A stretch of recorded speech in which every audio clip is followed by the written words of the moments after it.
Bonjour à toutes et à tous et bienvenue sur Essor Franco, le balado qui met à l'honneur l'entrepreneuriat francophone.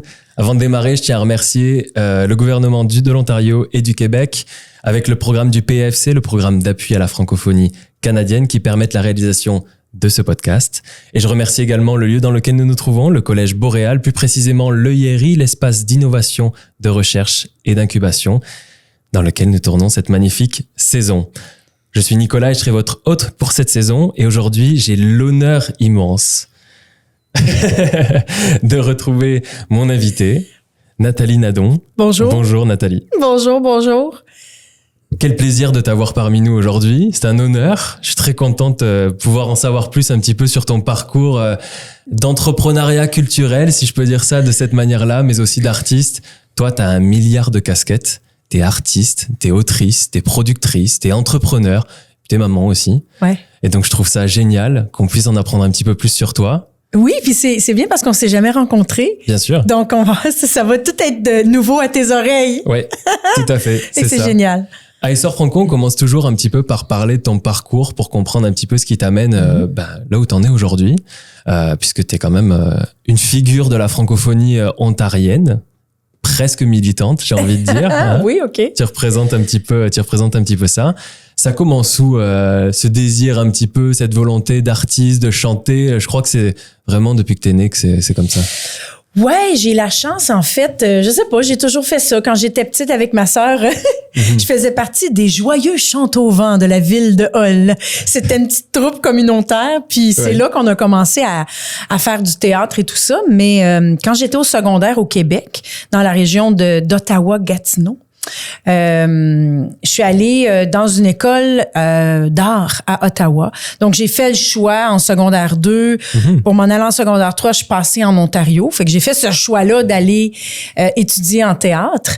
Mais c'est un choix, mais c'était pas un choix, c'était juste tout normal pour moi. Puis ensuite, j'ai fait mes études en théâtre à l'Université d'Ottawa, puis tout ça. Donc, ouais, on a toujours fait ça, ma sœur et moi, chanter, faire des petits spectacles à la maison, même si ma sœur est aucunement dans le domaine des arts. Je pense qu'elle suivait sa grande sœur.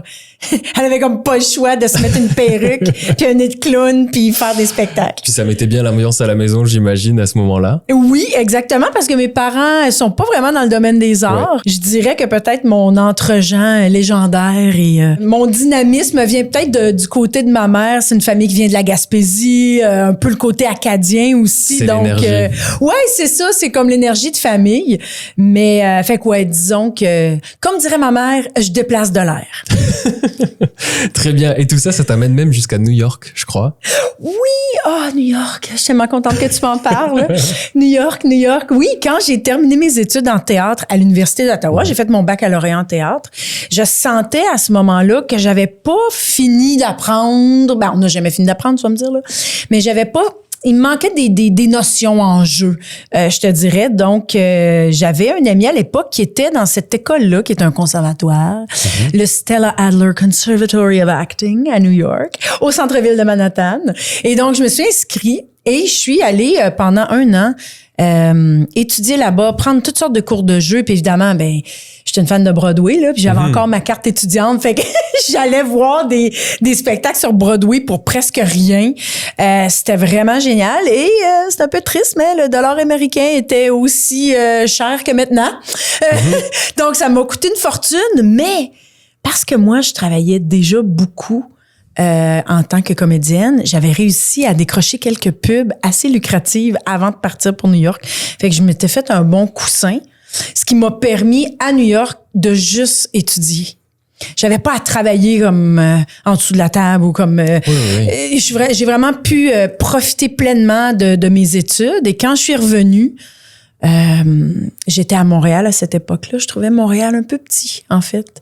Et donc, je me suis dit, tiens, je vais aller voir de quoi ça a l'air à Toronto. À Toronto, comme diraient les gens d'ici. Donc, ouais, c'est ça. Je trouvais qu'à Montréal, je tournais un peu en rond.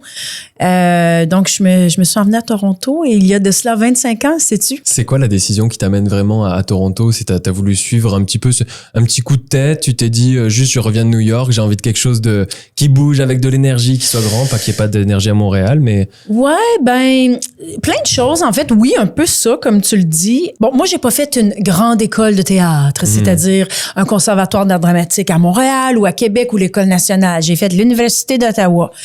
Il y a vraiment rien contre l'Université d'Ottawa. J'ai un baccalauréat, mais mon rêve, là, c'était pas ça. Tu sais, moi, je voulais... Mais bon, qu'est-ce que tu veux? À un moment donné, la vie avance. Je te dirais que l'avantage d'avoir fait mes études à l'Université d'Ottawa, c'est que j'ai pu tout de suite commencer à travailler en tant que professionnel. Tandis que quand tu es dans une école de théâtre, t'as pas le droit de travailler. Faut vraiment t'attendre de graduer. Donc, quand moi, j'ai fini mes études en théâtre à l'université, j'étais déjà membre de l'Union des artistes. J'avais déjà joué beaucoup au théâtre. Donc, j'avais ça. Tes premières expériences. Voilà. Donc, je suis allée à Montréal. Mais à Montréal, parce que j'avais pas fait une école de théâtre, j'étais pas dans la clique, je te dirais. J'avais un petit peu plus de difficultés. J'avais un agent, mais j'avais plus de difficultés à me trouver des auditions. Puis, je sais pas, je manquais un peu de motivation. Fait que c'est certain que je reviens de New York complètement inspirée. Puis je me dis, je sais pas. Fait que moi, je suis un petit peu, je vais te donner une petite confidence, là. Je suis un petit peu genre de fille à mettre la charrue avant les bœufs. Oui. C'est-à-dire que je vais des fois comme me mettre un petit peu dans une situation où est-ce que j'ai vendu la peau de l'ours avant de l'avoir tué. Donc, je suis arrivée à Toronto. C'était à l'époque qu'on imprimait encore nos photos avec le CV derrière. Je suis allée cogner à des portes. Ouais, j'habite à Toronto maintenant, mais aucunement, là. On se souvient, là, je reste à Montréal. Oui, ben, c'est ça, je suis disponible pour des auditions. C'était n'importe quoi. Mais sais-tu qu'il y a quelqu'un qui m'a appelé pour faire une audition, là? C'est comme ça que t'as fait tes premiers pas à Toronto. J'habitais à Montréal. Bon, tout ça pour dire que j'ai fait, sais-tu quoi? Je sentais qu'il y avait quelque chose ici. Et, en plus de tout ça, je me disais, en tant que francophone, dans un milieu totalement anglophone, mais je savais qu'il y avait des choses qui se faisaient en français ici, je me suis dit, à la limite, je vais être un gros poisson dans un petit étang parce que il y a vraiment plein de talents ici, mais on n'est vraiment pas tant que ça.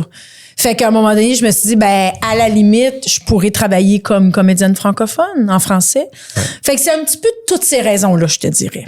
Qui t'amène là-bas. Ça ressemble à quoi ces premiers pas, justement, une fois que t'es à Toronto? Tu me dis que tu passes des auditions. Ça va être quoi vraiment les premières expériences que tu vas avoir là-bas? Ouais. Là, faut comprendre que, comme presque tous les artistes, on a toutes des jobs alimentaires. Donc, moi, je travaillais, ça me fait mal même de le dire, je travaillais pour une compagnie d'investissement à Montréal. Je travaillais comme administratrice, là, je répondais au téléphone, tout ça. Puis là, tu vas voir où je vais en venir un petit peu plus tard parce que j'avais déjà, tu sais, j'arrivais dans des compagnies, j'étais comme, c'est mal organisé, moi t'organiser ça, moi te mettre ça en ordre alphabétique. J'avais déjà le côté coordonnatrice en moi, OK? Fait on en reparlera plus tard. Mais donc, cette compagnie-là me dit, Nathalie, on va te transférer dans notre bureau de Toronto. Fait que je me dis, tant mieux. J'aurais pas besoin de me trouver une job les premiers mois pour payer mon loyer. Et Dieu sait qu'à Toronto, c'est pas Montréal. Ça coûte une fortune. Mais à tous les jours de ma vie que je me lève, Nicolas, je meurs. J'ai pas envie de travailler dans un maudit bureau sur Bay Street. Oui. Mais faut que je sois patiente. Mais je me trouve rapidement un agent. Je me trouve rapidement un prof de chant qui, lui, va m'ouvrir la porte sur plein de choses. Et à un moment donné, je décroche une audition pour un projet qui est diffusé à TFO. Puis là, je me dis, écoute, that's it. Je lâche ma job alimentaire. Puis là, faut que je m'organise. Après ce contrat-là, faut qu'il y ait autre chose. Puis ça a toujours été comme ça depuis. Puis je te dirais que ça fait peut-être, tu sais, sur 25 ans que je suis à Toronto, ça fait peut-être 21 ans que je peux dire que je travaille entièrement dans le domaine des arts, que je fais de la création, si c'est que je joue, que je fais de la... Bon, OK, tu vois. Donc, ça a pas pris trop de temps, mais les débuts ont été difficiles. Début difficile, mais j'ai envie de dire que ça fait partie du parcours un petit peu aussi artistique. J'imagine que plein de gens vont s'y retrouver. Aujourd'hui, t'es connu pour notamment avoir créé le groupe des Chiclets. Ah, Choubidoui. Avec tes deux acolytes. Est-ce que tu peux m'en dire plus un petit peu sur la création, comment tout ça s'est créé, qu'est-ce que vous faites aujourd'hui, puis t'amener aujourd'hui, jusqu'à aujourd'hui, un petit peu ce que tu peux proposer? Là, les chiclettes, tu sais que ça pourrait être comme complètement un autre épisode de 2 heures, là. Ben, bien sûr. Mais je vais m'en tenir, je vais essayer de te faire ça rapido. En fait, moi, là, beaucoup de mes projets, ça vient du fait que j'ai plus de pain, puis j'ai plus de beurre pour mettre sur mon pain. Fait que là, qu'est-ce qu'on fait quand le frigidaire il est vide? Donc, j'étais à Saint-Jean de Terre-Neuve, il y a 15 ans, puis je me dis, on est là, plus de pain, plus de beurre, plus de confiture, là. Dans 2 mois, j'ai plus de job. Qu'est-ce que je fais? Parce que là, je te replace à quand j'ai décroché le contrat pour TFO. Là, ça fait plusieurs années de ça. Je me dis tout le temps, il faut que je me trouve, bon. TFO qui est la télévision francophone d'Ontario, pardon. Exactement. TFO, c'est la télévision éducative de l'Ontario qui est l'équivalent de Télé-Québec, OK? Puis après ça, il y a eu d'autres contrats, évidemment, mais Geneviève Cholette, avec qui j'avais travaillé en 1995 au Charlottetown Festival en comédie musicale, habitait à Toronto. Puis à chaque fois qu'on se croisait, elle me disait « Oh, Nathalie, faudrait bien faire de quoi? Mais moi, je suis Capricorne, OK? Puis moi, là, j'ai une fille d'action. Moi, là, j'ai bien rare que je vais dire à quelqu'un, faudrait faire de quoi. Moi, je dis tout le temps, je vais t'appeler. Je vais t'appeler, on va faire quelque chose.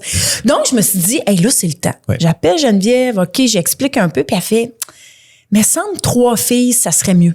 Si on était 3, il y a plus une synergie, tout ça. Fait qu'en tout cas, finalement, Julie Kim embarque dans le projet. Elle, on la connaît pas trop.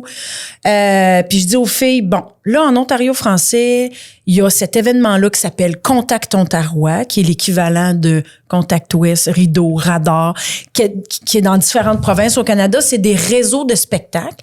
Et à chaque année, ces réseaux-là font des grands salons où les gens peuvent venir acheter des spectacles, des diffuseurs, des producteurs, des réalisateurs, OK?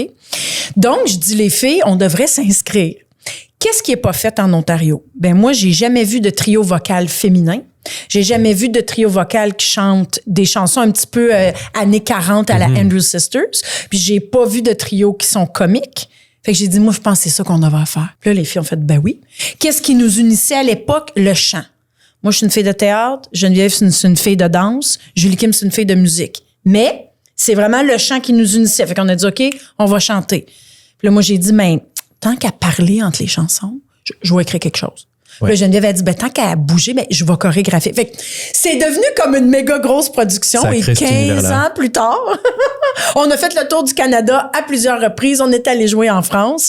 Et on poursuit toujours notre petit bonhomme de chemin à chanter en 3 harmonies. Bien sûr, et surtout dans beaucoup d'organismes, d'événements francophones ici en Ontario notamment. Oui. C'est là que vous êtes, c'est un petit peu votre marque aussi de fabrique, bien entendu. Et puis, pour en revenir un petit peu plus sur toi et ton parcours, c'est ce qui a fait ta marque de fabrique tout au long de ton parcours après artistique, notamment autrice, productrice. Tu m'en dis un petit peu plus sur ça?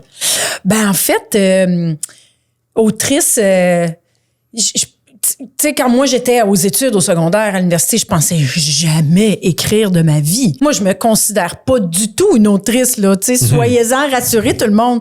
Sauf qu'à un moment donné, quand les gens t'appellent pour t'offrir des contrats pour écrire des choses, tu fais, ben voyons, ça fait quand même plusieurs téléphones là, que je reçois. Il y a quelqu'un qui voit quelque chose en moi que moi, je vois pas. Ouais. Comme je suis une fille assez intuitive, je crois que mon ascendant de Capricorne, c'est Poisson. Puis les Poissons sont beaucoup plus intuitifs et créatifs. Ouais. Donc, mon ascendant devait me dire, bon, Nathalie, là, t'as une bonne intuition. Si les gens t'appellent, peut-être que tu devrais être à l'écoute. Donc, vraiment, de fil en aiguille, effectivement, j'ai commencé à écrire pour les Chiclettes. Après ça, il y a quelqu'un qui m'a approché pour un spectacle jeunesse que j'ai dit qu'il existait, mais c'était un mensonge. La charrue devant les bœufs, mon motto. Le mojo. Voilà. Donc, j'ai écrit une série jeunesse. Ah, mais là, ça, c'est devenu comme un empire, les aventures d'Amandine et Rosalie, parce que j'ai maintenant 4 spectacles. J'ai 2 séries web, j'ai une série télé, j'ai des chansons sur Spotify, j'ai des cahiers d'activités. Tout sorti de ma tête, ça, là.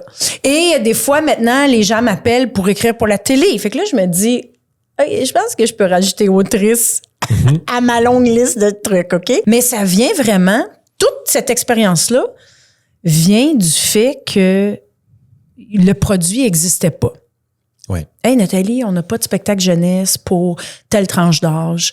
On veut un produit franco-ontarien. Peux-tu... Ah, Nathalie, je suis comme, OK, je vais faire quelque chose. Fait que là, on fait une rétrospective, mais sans le savoir à ce moment-là.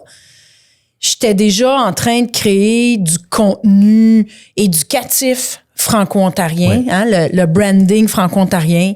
J'étais déjà en train de créer des outils pédagogiques. Mais moi, quand je suis dedans, là, je suis pas en train de me dire « Allô, construction identitaire, là ». Ouais. Moi, je suis comme « Allô, je veux me faire payer parce que je veux payer mon hypothèque. » Tu sais. Non, mais pas juste ça, là. C'est quand même quelque chose que j'aime faire, mais c'est plus maintenant avec une perspective et avec des opportunités comme que tu me donnes de faire « Ah ouais, OK, finalement, moi, j'étais comme en train d'essayer de laisser ma marque dans le paysage culturel, en fait. » Et de là, là, on parle d'autrice, mais comme productrice également, c'est un petit peu comme ça que c'est arrivé. On veut monter un spectacle, on sait pas comme... T'as vraiment été à l'écoute, en fait, de ce qui se passait. Oui. Et qui plus est, en plus, il y avait ce besoin-là en francophonie. Et toi, t'as vraiment pris cette casquette d'entrepreneuriat culturel, j'ai envie de te dire. Finalement, au travers de plein d'initiatives, comme tu le dis, beaucoup même, qu'on va pas toutes les lister, mais c'est extraordinaire du coup ta capacité à jongler avec tout ça. Tu t'es aussi beaucoup rapproché des organismes francophones de manière générale, puisque tu travailles soit avec eux, soit pour eux parfois, tu as été commandité aussi sur certaines de tes œuvres. Est-ce que tu dirais que le francophone de manière générale, c'est ta marque de fabrique, mais est-ce que tu dirais que c'est un vrai vecteur économique pour toi ici à Toronto? Tout à fait. En fait, moi je dis tout le temps, à Toronto, tout est à faire. Oui. Tout est à faire. En Ontario, tout est à faire, mais particulièrement dans ma région à moi. Si j'étais une artiste du nord de l'Ontario, j'aurais peut-être un autre discours de l'Est ontarien, mais pour moi, dans la grande région de Toronto, tout est à faire. Donc, oui, moi, j'ai vu une opportunité de rayonnement, une opportunité économique. Là, on s'entend, là. Tu sais, on le sait, là, on est en situation minoritaire, on n'a pas des milliers de dollars, mais il y a de l'argent. Puis moi, si je peux gagner ma vie en alliant ma passion pour le français, ma passion pour les arts, ma passion pour l'entrepreneuriat... Mais s'ils le font pas, les autres, je vais le faire, moi. Moi, c'est toujours ça que je me dis, mais il y a pas personne qui le fait, je vais le faire. Puis si je me trompe, je me tromperai. C'est aussi ta capacité, en fait, à être à l'écoute de ton environnement dans lequel tu te trouves, de ce qui se passe. Comme tu dis, on t'appelle et on te demande des choses parce que tu commences à avoir une certaine lumière forcément dans l'environnement francophone. Mais c'est prendre ces opportunités-là, aller sur des choses que peut-être qu'on maîtrise pas à 100% encore, mais te lancer et puis voir ce que ça donne, quoi. Être à l'écoute et cet esprit créatif finalement que tu as en tant qu'artiste, on va le retrouver sur la volonté de faire de nouvelles choses à chaque fois et d'aller là où Ouais, puis tu sais, tu parlais tout à l'heure des organismes communautaires. Quand je suis arrivée à Toronto, évidemment, je connaissais 2-3 personnes avec qui j'étais allée à l'école secondaire, qui étaient aussi ici, mais bon, tu sais, tu t'es vois 2-3 fois pour un café, mais bon. Fait que là, je me disais, bon, comment je vais me rencontrer des gens, je vais me faire des contacts. Donc, je me suis mis tout de suite au diapason de la communauté, puis là, j'ai dit, il y a un événement francophone, fait que de fil en aiguille, mais évidemment, comme tu peux voir, moi, tu me poses une question puis je te réponds une grande dissertation. Fait que je suis pas très gênée. Donc, les gens me disent « Hey, Nathalie, tu devrais venir à tel événement, tel événement. » Donc, j'en ai fait, là, moi, là, C'est ce que tu me disais en pré-production. Des assemblées générales annuelles, là, j'en ai fait beaucoup. Pour aller rencontrer des gens. J'ai siégé sur des CA, évidemment, des conseils d'administration. Aller dans des 5 à 7, faire du réseautage, mais en même temps, c'est le fun parce que tu rencontres les gens. Est-ce qu'il y a des soirs que j'aurais préféré rester à la maison? Oui, là, comme pas mal tout le monde, tu sais, mais règle générale, je trouvais ça toujours intéressant. Et là, soudainement, c'est là que les gens me disaient « Hey, toi, Nathalie, est-ce que tu animerais un atelier? » Aller réseauter, aller te faire connaître, utiliser en fait ces organismes-là... comme par ici, le Collège Boréal, l'incubateur dans lequel on est. C'est vrai qu'on parle d'entrepreneuriat culturel, toi en tant qu'artiste, mais pour n'importe quel entrepreneur, n'importe quel projet qui voudrait se lancer, aller networker, aller se montrer, aller discuter, créer des relations, c'est ça qui est important. Et puis toi, surtout, c'est vraiment dans ton ADN aujourd'hui d'être franco-ontarienne. T'as vraiment créé cette culture de d'être franco-ontarienne et puis tu t'en sers comme image de marque. Oui, c'est vraiment ma marque de commerce, tu sais, puis... Moi, je dis tout le temps aux gens que j'ai la double citoyenneté. Tu sais, je suis née en Ontario. Je suis née à l'hôpital général d'Ottawa. Parce que ma mère travaillait là, mais mes parents habitaient à Gatineau. Donc, c'est pour ça que je dis, tu sais, je suis née en Ontario, j'ai été élevée au Québec. Tu sais, à partir du secondaire, J'ai passé tout mon secondaire en Ontario, mon université. J'ai bâti ma carrière, même quand j'ai joué en anglais. J'ai joué en anglais en Ontario, tu sais. Donc, j'ai joué beaucoup en Ontario. J'ai travaillé beaucoup en Ontario. Puis, tu parlais tantôt des chiclettes et que ici, c'est notre hub, comme on dit. Mais c'est vrai... Moi, je dis tout le temps que la communauté franco-ontarienne, c'est vraiment eux autres qui nous ont lancé les chiclettes. C'est eux autres ils ont été les premiers à acheter nos spectacles. Puis moi, je me disais tout le temps, on a une responsabilité, les chiclettes, quand on arrive chez un diffuseur, disons que je m'en vais jouer à Chapleau, dans le nord de l'Ontario, ben c'est certain que je vais les faire, les radios communautaires, puis le journal communautaire. C'est ma job, c'est ma responsabilité en tant qu'artiste parce que ça va servir, évidemment, à vendre des billets pour mon spectacle. Oui. Mais plus que j'ai de monde dans la salle, là, le monde va dire « Hey, c'est le fun!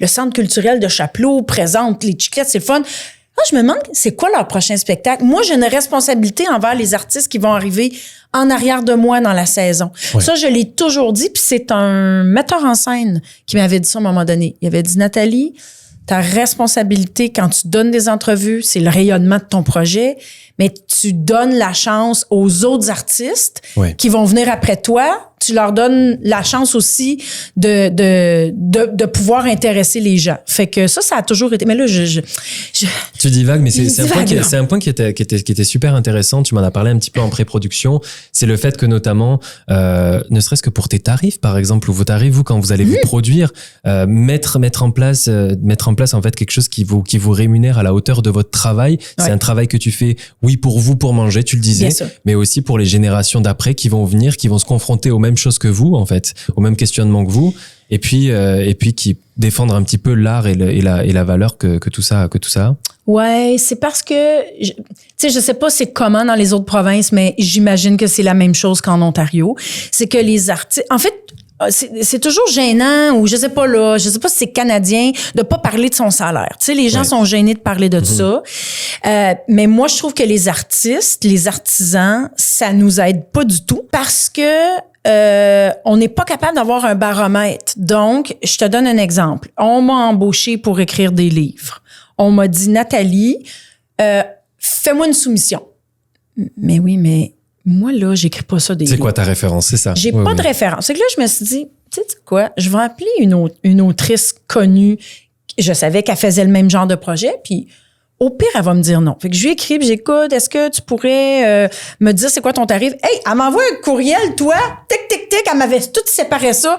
Quand tu fais une rencontre Zoom, c'est tant. Quand tu fais ça, c'est tant. Puis là, j'ai fait OK. Donc, en principe, si j'envoie cette soumission-là, ça devrait passer. J'ai une copine qui m'appelle, elle me dit, moi aussi, Nathalie, ils m'ont choisi, je vais écrire des livres. Ben, j'ai dit, voici ce que tu vas demander. Fait que soudainement, là, tout le monde demande les mêmes salaires. Ouais. Fait qu'il y a personne qui est au-dessus de tout le monde, puis il y a personne, surtout, qui est en dessous. Tu sais, mais je te disais justement en pré-production que, tu sais, à un moment donné, j'ai perdu une petite tournée là de 5-6 spectacles parce que j'ai tenu mon bout. Oui. Parce que je demandais, puis on s'entend là tout le monde, tu sais. Comme je le sais que vous dites que peut-être que des fois je chante comme Céline Dion, mais j'ai pas du tout sa notoriété. Tu sais, je suis pas une artiste, je suis pas une artiste émergente. Je suis pas une artiste hyper connue, mais je pense quand même que dans la communauté franco-canadienne, là, je te dirais que je suis un petit peu au-dessus de la moyenne. T'es une référence même, oui. Donc là, je me dis, OK, moi, j'ai commencé il y a 10 ans, je vais te donner un exemple, je chargeais 1 000 par spectacle. Là, 5 ans plus tard, je charge 1 750. Puis là, on est 4 ans plus tard. Puis là, c'est 2 000 mettons que c'est ça, tu sais. Mais les diffuseurs disaient, ouais, mais Nathalie, tu nous charges ce prix-là, mais c'est pour des spectacles dans la région de Toronto. Pourquoi tu nous chargerais le même prix que si tu t'en vas à Sudbury? Mais oui, mais tout le monde, le travail est le même, là. Le travail est le même, les répétitions sont les mêmes. J'arrive quand même 4 heures avant mon spectacle pour faire le montage. Il y a l'expérience derrière toutes ces années pour lesquelles tu as travaillé aussi. C'est ça, fait que là, mais on aurait dit que pour eux, ils se disaient, ouais, mais dans ton tarif, tu as un tarif de déplacement, disons. Là, j'étais là, voyons, mêlez-vous donc de vos affaires. J'étais comme, ben voyons, fait que j'ai tenu mon bout, puis là, la personne, elle m'a dit, écoute, Nathalie, ça ne marchera pas pour nous. Puis j'ai fait, OK, mais je dis, écoute, la prochaine fois que tu as du budget, on s'appuie. Ça fait 20 ans que je travaille pour ces gens-là. Ils m'ont rappelé. Oui. Écoute, ça a été comme ça. Eux autres, il y avait un budget à suivre. Puis moi, j'avais mon budget à suivre aussi, tu sais. Fait que je pense que c'est correct. T'sais, au début, je faisais pas signer de contrat. Fait que des fois, je me faisais pas payer pendant genre 3 mois. Ouais, mais... Puis des fois, c'était pas 2000 $. Des fois, c'était 150 piastres. Mais j'étais comme, monsieur, madame, 150 piastres, moi, j'ai besoin de ça. Donc, j'ai appris un peu sur le tas. OK, il faut faire des contrats. Quand c'est des gros montants, ben Nathalie, oublie pas de demander un dépôt. Parce que moi, j'ai pas fait d'école d'entrepreneuriat. Oui, moi, j'y allais un petit peu comme... je suis une artiste avant tout. Moi, on va t'organiser ça, là, ta filière. Ben, c'est un peu ça, je m'organisais au fur et à mesure. Oui. Puis c'est correct aussi, tu sais. Ça fait que mon côté entrepreneuriat, il est très teinté de ça, là, le côté artistique. Mais, tu sais, là, je le sais. Puis je le partage à qui veut bien l'entendre. Ça me fait penser un petit peu à... Ça me rapporte un petit peu à l'entrepreneuriat, de manière générale. Je pense qu'une partie de ton succès, il est dû à ta capacité justement de prendre cette casquette entrepreneuriale. Tu parles justement d'apprendre sur le tas, bien entendu, de faire des contrats, d'avoir une certaine processus. T'es aussi l'image, par exemple, dans ton trio des Chiclettes, quand même, de ce trio-là. Donc, tu prends plein de casquettes différentes. Tu me disais que t'avais pas peur d'appeler les gens, de dire que t'étais disponible, que tu pouvais proposer tes services, etc. Donc, t'as vraiment pris cette casquette entrepreneuriale. C'est ça qui t'a aidé finalement à te faire aussi connaître de manière générale en tant qu'artiste et puis évoluer. Oui. Tu sais, c'est sûr qu'au début, les gens étaient comme, les gens disaient, Nathalie Nadon, tu sais, elle est comédienne, mais ils savaient pas que je pouvais faire plein d'autres choses. C'est que c'était à moi à le dire. Je te dirais aussi que j'ai pas honte de dire que longtemps à Toronto, j'ai été la saveur du mois. En ce sens que, j'étais comme une des seules qui chantait en français. Donc, les gens m'invitaient pour toutes sortes d'événements. J'animais. Mais là, tranquillement, pas vite. Là, on recule 20 ans en arrière. Là, ça se professionnalise beaucoup en Ontario. L'industrie de la musique, tout ça. Fait que là, il y a des nouveaux chanteurs qui arrivent. Ben, moi, j'étais contente. En fait, moi, j'étais contente parce que je veux toujours qu'on m'embauche, là, parce qu'on m'aime bien, là. Mais je suis contente aussi de voir que mes collègues ont du succès puis qu'ils vont exceller. Puis des fois, les gens m'appellent puis je suis comme, hey, je suis pas disponible ou j'aimerais, mais ça marche pas. Mais je vais te recommander Amélie Les Singes Bleus. Ouais. Je vais te recommander Éric Saint-Laurent. Je vais te recommander Julie Kim. Elle peut animer. Moi, je peux animer, mais elle aussi, elle a un style différent. Fait que ça, pour moi, c'est super important de pas tout garder pour toi. Pour moi, en tant qu'entrepreneur, c'est de m'entourer d'une super bonne équipe. Ouais. Moi, je suis très loyale. Donc, si j'aime ce que tu fais, t'es le photographe que je vais toujours utiliser. J'aime ce que tu fais, t'es la personne web parce que j'aimerais bien ça, mais j'ai pas tous les talents. Fait que ça, c'est super important quand t'es pas... Tu sais, comme moi, je veux dire, j'ai appris sur le tas, j'invente un peu au fur et à mesure. Donc, des fois, je me dis, là, il y a quelqu'un qui m'a demandé de faire ça. Je prends telle casquette, mais je suis comme, oh boy, je vais avoir besoin d'aide. Fait que c'est important pour moi. C'est un mix, se lancer, mais aussi savoir quand on a besoin d'une expertise et puis bien s'entourer. Exactement. Au début de ma carrière, j'ai fait beaucoup de contrats, des contrats moins payants, moins lucratifs, des fois même gratuitement. C'est correct. Ouais. Puis, fallait que je fasse ça. Ça faisait partie de bâtir ma carrière puis d'établir mon image de marque. Tu sais, j'ai une copine en ce moment qui vient d'arriver de France. Elle fait des sablés. Ils sont tellement bons. Puis c'est magnifique tout le travail qu'elle fait. Ouais. Mais elle n'est pas du tout connue. Fait que j'ai dit, écoute, ma belle, c'est plate à dire, là, mais il va falloir que tu te mettes un budget de côté puis que tu fasses des biscuits. Oui. Puis t'en offres à toutes sortes d'événements. Puis je dis, moi, ça va me faire plaisir de faire des partages sur les réseaux sociaux. Mais je dis, t'es comme, OK, il n'y a pas de problème. Puis j'ai dit, sincèrement, tu vas voir les gens, ils vont, tu vas faire un événement, puis là, tu vas avoir peut-être 2-3 appels, des vraies commandes pour des gens qui vont vraiment te payer. Mais je dis, pour la prochaine année. Pour se faire connaître au début, effectivement, c'est ça qu'il faut faire. Oui. Ça me fait penser que justement, tous ces organismes francophones-là, on va en parler un petit peu plus de la francophonie, mais tous ces organismes francophones-là, quand tu y vas, que tu networks, faut pas hésiter à donner. Il y a cette notion aussi de support derrière. Ouais. Alors, on va en profiter parce qu'il y a du mentorat, parce qu'il y a des portes qui s'ouvrent, mais il faut pas non plus hésiter à donner de sa personne, notamment au début, quand on veut montrer un petit peu de quoi on est capable. Ouais. Et puis, toi, dans ton cas, c'est montrer ton art. Mais comme des sablés, un entrepreneur, ça pourrait être faire des gâteaux de temps en temps sur des événements. C'est ça. Proposer, montrer aux gens de quoi on est capable finalement, nos produits, nos services, etc. Mais tu sais, oui, c'est sûr qu'on parle au début de notre carrière ou de notre cheminement d'entrepreneur, mais encore à ce jour, je fais encore des choses. Les gens vont m'appeler et vont me dire, oh, Nathalie, je voudrais faire un événement, mais, tu sais, mon budget, c'est pas beaucoup, tu sais. Avant, je disais oui. Je disais tout le temps oui tout de suite. Maintenant, avec la sagesse, je dis tout le temps, ça a l'air super intéressant, je te reviens. Je prends le temps d'évaluer, puis je me dis, OK, eux autres, c'est quoi l'impact qu'ils vont avoir si moi, je travaille avec eux? Ça va être quoi l'impact pour moi?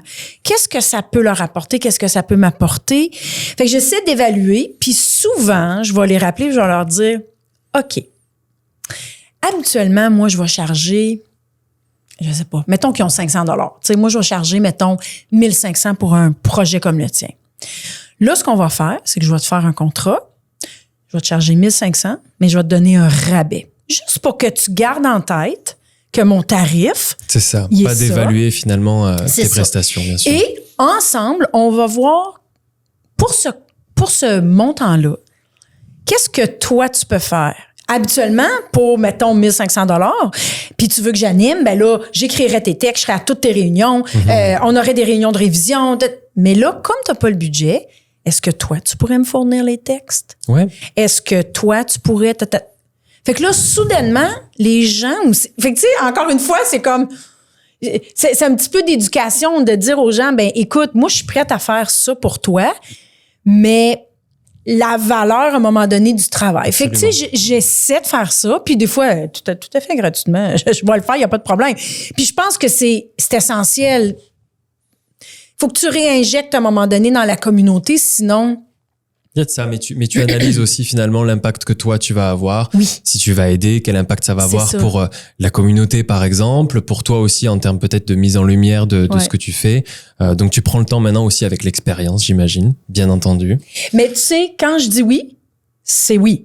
Ouais. C'est pas, je suis dans le projet, j'aurais pas dû dire oui, ça paye pas assez. Puis moi, je dis tout le temps ça aux gens. C'est vrai que tu as une belle réputation de donner à 200, 2000% à chaque chose que tu fais. C'est sûr que moi, je me donne beaucoup. Fait avec la sagesse et l'âge, justement, et l'expertise et l'expérience, c'est vrai que maintenant, quand je regarde un projet, payant, pas payant, bénévole, pas bénévole, je me dis, bon, Nathalie, tu te connais, là? T'es-tu prête à donner 400%? Parce que même si je veux pas, je suis pas capable. C'est bon, tu le vois là. C'est aussi ton image. Ouais, c'est ça. On dit de personal branding, mais c'est ton image personnelle en fait. Qui Exactement. Est en jeu. Fait que, tu sais, moi, il faut que je fasse aussi un petit peu attention à ça, mais c'est ça, c'est que quand j'accepte un contrat, j'y vais à fond. Puis ça aussi, je le dis beaucoup à mes collègues. Écoute, t'as dit oui pour ça? Tu peux pas me casser les oreilles à me dire, ouais, finalement, gna, tu sais. Oui. Je pense que c'est important de... Fait que, tu sais, encore une fois, moi, c'est artistique, mais si c'était quelqu'un qui avait une entreprise de vêtements, une boutique, puis qui déciderait de participer avec un autre client, puis finalement, se rend compte, ben, si on dit oui, ils ont dit oui. Au final, ça va être payant. Il y a quelque chose qui va sortir de ça. Moi, je vois toujours ça comme ça. Et de dire non, des fois, c'est correct aussi. C'est super correct. Puis c'est jamais, moi, je dis jamais non par méchanceté. C'est tout le temps, hey, écoute, ça fonctionnera pas. Moi, j'ai tout le temps quelqu'un à référer, de toute façon. Je vais jamais laisser la personne tomber. Je vais dire, écoute, moi, je peux pas. Qu'est-ce que tu cherches? Je vais t'aider à trouver quelqu'un. Fait que j'essaie autant que faire se peut. Je pense que c'est important, mais c'est se respecter aussi en tant qu'entrepreneur de dire, ouais, là, c'est comme mon 5e événement cette semaine ou dans le mois ou que, tu sais. Fait que c'est correct aussi de dire non, là. Tu sais, ça nous enlève pas de la valeur, en fait. Ça m'amène un petit peu, tu me parlais aussi de charge mentale parfois, beaucoup de travail qui peuvent t'amener à la limite d'être au burn-out. Ouais. Ça, comment tu le gères? C'est quoi l'expérience que tu as là-dessus? Et comment tu overcome cette étape-là? Je te dirais là, qu'en 2024, là, au mois de décembre, là, je me suis vraiment... Pour que je me fasse la réflexion à haute voix, Nathalie, c'est que t'étais au bord. Ouais. Je pense que tu es en train de te claquer un burn-out. Hey, faut le faire. Bon, c'est sûr que Nathalie Nadeau en burn-out, contrairement à quelqu'un d'autre, la personne, elle aurait déjà peut-être été hospitalisée, là. Mais moi, ça m'en prend beaucoup. Mais, je me sentais tout le temps fatiguée. J'oubliais... Moi, ça me dérange pas d'avoir plein d'affaires en même temps. On dirait que dans mon cerveau, là, si on était une émission de télé, là, on verrait, tu verrais comme un graphique qui sort de ma tête avec toutes mes choses à faire. Ça s'organise. Ça s'organise super bien. Je te dirais qu'en 2024, là, j'étais sur le bord du burn-out, comme je me le suis dit à moi-même. à haute voix, là, pas devant le miroir avec une larme, là, je me disais, tu vas te claquer quelque chose. J'étais super fatiguée tout le temps. Je me levais le matin, j'étais fatiguée, j'étais là, voyons, qu'est-ce qui se passe? Coudonc, je suis pas en forme non plus parce que je travaillais tellement. Ouais. Dans ma tête, tu sais, tout s'organise vraiment facilement pour moi. Je vois des choses que d'autres personnes sont pas capables de voir. Mais là, c'était vraiment brouillé. J'oubliais des affaires. À un moment donné, j'ai fait un tournage. On finit la journée, puis là, c'est moi qui est en charge des disques durs externes où on prend tout le matériel de notre caméra puis on met ça Bien pour... sûr. J'avais laissé ça chez nous. On était comme à 1 heure de chez moi. Oui, là, j'étais obligée de me rendre chez moi, envoyer ça par taxi. Ça a coûté une fortune. OK, tu vois, mais là, ça, c'est pas moi, là. Je suis pas comme ça. Mais c'était la fatigue. C'était tout ça. Puis c'est pas normal, mais c'est-à-dire que pour un entrepreneur qui est toujours en train de penser dans 2 mois, dans 3 mois, comment je vais payer mon loyer, comment je vais faire mes frais. Bien sûr, c'est une pression, ça peut faire partie en tout cas des étapes. Ça fait totalement partie. Tu sais, moi, par exemple, je travaille de la maison. Je suis pas comme quelqu'un qui a un restaurant qui doit en plus payer son loyer de restaurant ou sa boutique. Moi, j'ai pas ça. Pourtant, j'aimerais tellement savoir un petit studio. Mais je suis comme, mais non, je peux pas me le permettre. Fait que je travaille dans la salle de jeu de mon fils. C'est bien correct. Mais c'est ça. Donc, l'épuisement, il est là. Puis aussi, c'est parce qu'en plus, moi, je suis tout le temps en train de créer des affaires. Je suis en train de mes ménages. Tout le temps créatif. Fait qu'à un moment donné, il faut que tu puisses te ressourcer pour avoir des bonnes idées pour aller chercher des nouveaux clients pour travailler. OK, tu vois le concept. Oui, bien sûr. Voilà. Ouais, tout à fait. Donc, tu as pris du recul, puis tu as réussi à passer cette étape-là, par exemple, en te reposant, bien entendu, mais aussi en prenant conscience, je pense, de tout ce que tu étais en train de vivre à ce moment-là, parce que sur le coup, on y pense, mais on le vit, mais on se rend pas forcément compte qu'on est en train de tomber dedans. Ouais. On prend le recul et puis ça fait partie des étapes, des apprentissages, en fait, aussi de la vie entrepreneuriale, même salariale, parfois, ça arrive aussi. Oui, puis je te dirais que ma réflexion a été tout ce que tu viens de dire. Puis aussi, je me suis dit, mais pourquoi je me sens tout le temps fatiguée? Puis là, je me suis dit, c'est parce que chaque projet que je fais ne m'amène pas la même satisfaction. OK? Oui. Puis ça, c'est pas évident parce que quand tu es travailleur autonome, entrepreneur, artiste, tu veux comme un petit peu prendre tout ce qui passe parce que tu te dis à un moment donné, ça va arrêter. Ouais, mais ça, à un moment donné, là... Savoir dire non aussi. Oui, ça revient à savoir dire non puis se dire, mais en fait, moi, c'est quoi que j'aime? Mais j'aime être sur scène, j'aime travailler avec les gens. Fait que là, je me suis dit, je vais essayer en 2025 d'avoir des projets qui s'alignent plus avec mon mandat de branding, en fait, qui est que je suis une femme, donc féministe, que je suis une franco-ontarienne, que je suis une entrepreneur puis que je suis une artiste. Fait que si j'ai 2 ou 3 ou 4 de ces éléments-là sur chaque projet, en principe, comme dirait Marie Kondo, ça va sparker le joy, puis je vais être très heureuse. Ouais. OK? C'est sûr qu'il y a des contrats qui sont plus durs que d'autres, c'est plus demandant, mais si je suis capable d'aligner cette espèce de mon espèce de mandat personnel, bien sûr. En principe, mes projets devraient me stimuler et là, la fatigue va être plus une fatigue de on a travaillé fort plutôt que oh my God, j'ai besoin de me prendre un bain avec des sels d'Epsom parce que je suis complètement à côté de la traque, tu sais. Ouais. Ben merci en tout cas Nathalie pour ce retour d'expérience. On arrive à la fin de ce balado. J'aimerais terminer par le fait que tu m'as dit en pré-production que tu passais parfois 2-3 semaines, 4 semaines sans même parler anglais. Tellement t'étais impliqué dans ce monde francophone-là entrepreneurial. Ça m'amène un petit peu à la question, et puis c'est la question qu'on aime poser en fin de podcast. Moi, je suis un artiste, je suis peut-être musicien, j'ai envie de démarrer ma carrière. Puis Montréal, c'est pas fait pour moi, j'ai envie de changer, j'ai grandi là-dedans, j'ai envie de changer un petit peu de province, de culture aussi, parce que c'est pas que la langue qui change, c'est la culture aussi. J'arrive à Toronto, j'ai des étoiles plein les yeux, des rêves à n'en plus finir. C'est quoi mes premières étapes? C'est comment que j'évolue dans cet environnement-là? C'est quoi les conseils que tu pourrais donner là-dessus? Moi, je dirais que vraiment le réseautage, c'est-à-dire que si cette personne-là, si toi, t'arrives à Toronto puis t'entends parler de quelqu'un comme moi, ou quelqu'un comme les Chiclettes, ou Amélie les Singes Bleus, t'es en musique, ben connecte. Moi, je reçois souvent des courriels de gens qui me disent « Bonjour, c'est telle personne qui m'a donné ton nom, je viens d'arriver en ville. » Puis là, on peut-tu se parler au téléphone? Ça me fait super plaisir.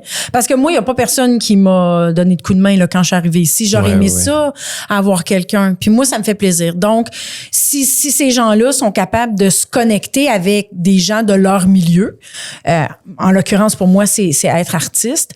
Donc, je dirais oui, c'est cette connexion-là. Puis après ça, la personne, elle va plus savoir où s'en aller pour les prochaines étapes. Avoir des premiers conseils finalement. Ouais. Et puis on reste en minorité, faut pas l'oublier. Donc les portes s'ouvrent facilement. Je pense que de manière générale, justement, si quelqu'un te contacte ou contacte d'autres artistes du milieu, c'est un plaisir à chaque fois de partager un petit peu ce retour d'expérience. Ouais. Éviter de faire les mêmes erreurs forcément parce que toi t'en as fait comme tout entrepreneur. Ou c'est moins long, tu sais, parce que là je peux te dire appelle. Puis une autre chose qui serait super importante, puis ça a peut-être l'air complètement absurde là, mais faut que je sois capable de te trouver.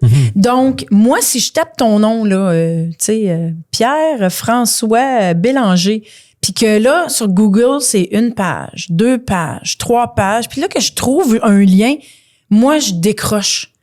Moi, j'embauche des gens. Fait que si je suis pas capable de te trouver sur une première page Google, ça marche pas. Surtout que maintenant, dans mon temps, je m'étais fait faire un site web, tu sais, ça m'avait coûté une fortune. Maintenant, il y a plein de sites web gratuits. Au début, là, si t'as pas trop d'argent, là, il y a plein de choses que tu peux faire gratuitement ou pour peu de sous. Tu peux te faire un démo, tu peux te faire une page. Je veux dire, si tu veux que ta page artiste soit sur Instagram ou sur Facebook, c'est faisable. Mais il faut que je sois capable de te trouver parce que sinon, moi, je peux pas Fait que si moi, Nathalie Nadon, je peux pas t'engager, imagine quelqu'un qui est comme le Collège Boréal ou une grosse entreprise, elle te trouvera pas plus que moi, là. Ouais, c'est ça. Fait que moi, c'est ça que je dis souvent. Puis ça, c'est pas juste les jeunes, là. C'est vraiment n'importe qui. Il y a des gens qui sont juste moins savvis, disons, avec tous les réseaux sociaux puis tout ça, mais je dirais que ça, c'est clé. Si je peux pas te trouver, je peux pas t'engager. Puis si moi, je peux pas te trouver, ça veut dire que quelqu'un d'autre peut pas te trouver non plus. C'est ça. C'est un mot que beaucoup d'entrepreneurs ont. On a beau faire le meilleur produit, produire le meilleur service ou le meilleur spectacle possible, si personne ne sait qu'il existe, forcément... Exactement. On n'ira nulle part. Non, exactement. Je te remercie encore, Nathalie, pour tout cet échange, toute cette valeur que tu nous as donnée aujourd'hui. Et puis, je remercie encore une fois le gouvernement d'Ontario et du Québec, ainsi le Collège Boréal et l'incubateur EIRI de nous permettre de réaliser cette émission. Si vous avez aimé ce podcast, ce balado, merci d'aller commenter, d'aller liker, partager ce balado avec vos amis, avec votre famille. Il est disponible sur toutes les plateformes de streaming ainsi que sur YouTube. Merci à tous.